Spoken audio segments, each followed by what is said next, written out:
Assalamualaikum warahmatullahi wabarakatuh. Nama saya Adil Nur Arifin dari kelas 11 TKJ 2 ingin menjelaskan dampak reformasi Indonesia.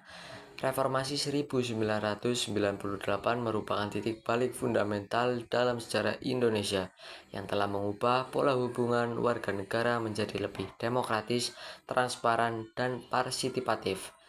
Di era ini menandai berakhirnya pemerintahan otoriter Orde Baru dan memulai transisi menuju sistem demokrasi yang mengutamakan kebebasan, hak asasi manusia, serta rotasi kekuasaan secara damai.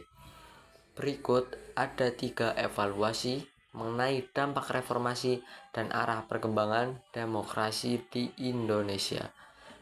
1. Dampak positif reformasi atau perubahan tatanan. Demokratisasi politik. Sistem multipartai diberlakukan kembali memungkinkan partisipasi politik yang lebih luas dan kompetitif.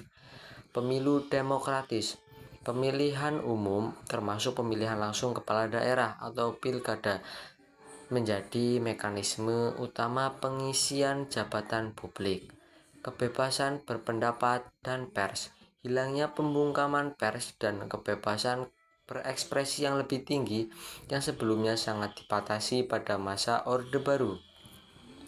Amandemen Konstitusi. Dilakukannya amandemen UUD 1945 untuk membatasi kekuasaan eksekutif, memperkuat legislatif, dan menegaskan jaminan HAM.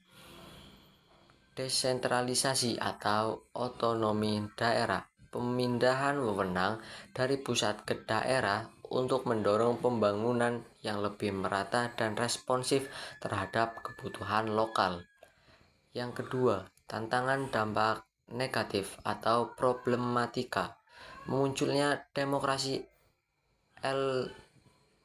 elitis. Pengamatan penilaian demokrasi era reformasi cenderung dikuasai oleh elit politik atau oligarki, di mana substansi demokrasi untuk kesejahteraan rakyat belum sepenuhnya terwujud. Konflik sosial dan etnik. Runtuhnya orientasi pusat yang kaku awalnya memicu ketegangan horizontal dan konflik etnik atau agama di beberapa daerah. Masalah ekonomi dan KKN.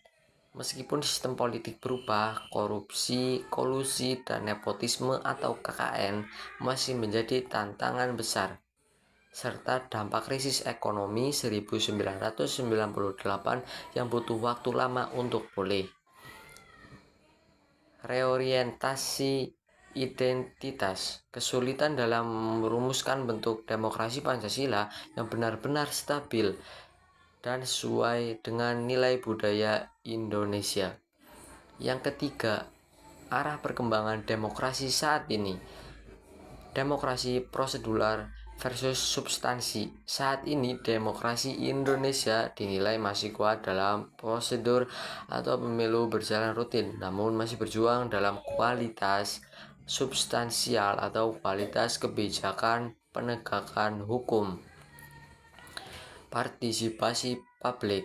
Partisipasi masyarakat dalam pemilu tinggi, namun masih perlu diimbangi dengan kebebasan sipil yang sehat. Tantangan hukum dan kelembagaan. Fokus utama kini adalah meningkatkan efektivitas, efisiensi, dan keadilan dalam sistem peradilan serta lembaga negara.